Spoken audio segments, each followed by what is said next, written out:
ocular nutrition has changed the way that we think about eye health, in particular with respect to ocular surface disease. Although we have traditionally thought of this as a localized disease and thus treated it aggressively with topical agents, we are learning more about the positive effects of orally ingested nutrition.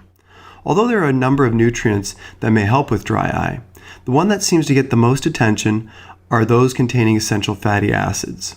Omega-3s are composed of EPA and DHA. When these molecules come in contact with the enzyme cyclooxygenase, it produces prostaglandin 3, which has a strong anti-inflammatory activity. Research has now supported its benefits for those with dry eye.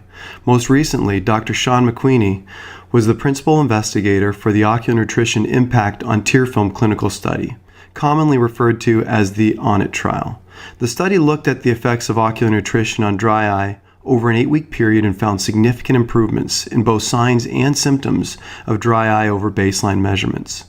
Currently, there's a large-scale multi-center dry eye study, referred to as the DREAM study, looking at the effects of omega-3s on dry eye under a rigorous placebo-controlled study design. Keep in mind that if your patients tell you that they're using fish oil, it's not synonymous with omega-3s. We've had the good fortune of having several discussions with brilliant scientists in the arena of omega-3s, and we've learned some valuable information from them. First, the most readily available forms of omega-3s are those derived from fish oil, which is why sometimes people confuse omega-3s with fish oil. But on any bottle of omega-3s derived from fish oil, you'll see on the label the amount of total fish oil and the amount of omega-3s in that formula. The higher the concentration of omega-3s to total fish oils, the more purified and higher quality in general the formula is. We found that quality products will typically contain greater than 70% omega-3s to total fish oils. Here's an example of a commonly available over-the-counter fish oil. It's labeled as 1,000 milligrams of fish oil, but when you look at the side of the bottle, it's only 300 milligrams of omega-3s, which makes it about 30% of the total concentration of fish oil. This product isn't very purified. Compare this to an ocular nutrient that's commonly retailed in eye care practices on the right-hand side. It's 1,480 milligrams of fish oil, of which 1,100 milligrams is omega-3s. This translates into an omega-3 concentration of just under 75% of total fish oil, which is characteristic of a high-quality formula.